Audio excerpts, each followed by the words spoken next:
കക്ഷികൾ 35 പോലീസുകാരെന്നുള്ളത് അതിശോക്തി ഉണ്ടാവാം, ഇരിക്കട്ടെ, പിന്നെ അങ്ങനെ തന്നെ ഇരുന്നോട്ടെ, ഞാൻ അത് തന്നെ വെക്കുന്നു. പക്ഷെ എന്തിനാണ് ഈ പിന്നെ ഇവരവിടെ ചെല്ലുന്നത്? എന്തിനാണ്? KSUവിനെ കണ്ണൂരിൽ ആകപ്പാടെ 4 പേരെ ഉള്ളോ? അല്ലല്ലോ. നമ്മള് ഇവരുടെ പ്രതിഷേധങ്ങൾ ഒരുപാട് കണ്ടല്ലോ, കണ്ണൂരിലും കേരളത്തിന്റെ മറ്റ് പല ഭാഗങ്ങളിലും. അപ്പോ ഇതിനൊരു പിന്നെ വ്യക്തമായൊരു പദ്ധതി, വ്യക്തമായ ഷെഡ്യൂളുണ്ട്. ഇന്നത്തെ വീണ ജോർജിനെതിരെയുള്ള നടന്നു, നമ്മളിപ്പോ നിങ്ങൾ കാണിച്ച ക്ലിപ്പിംഗ്സ് അടക്കമുള്ള കാര്യങ്ങൾക്ക് ഒരു ഷെഡ്യൂളുണ്ട്.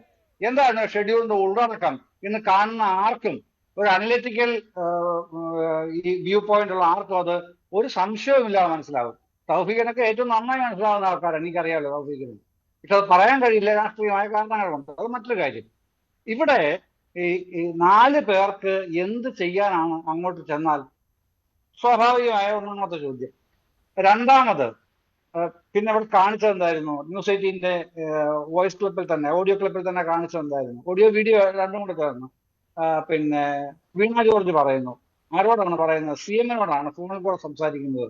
എന്റെ കഴുത്തിന് പിന്നെ കുഴപ്പമുണ്ട്, ഭയങ്കര വേദനയുണ്ട്, ഇതാണ് പറയുന്നത്.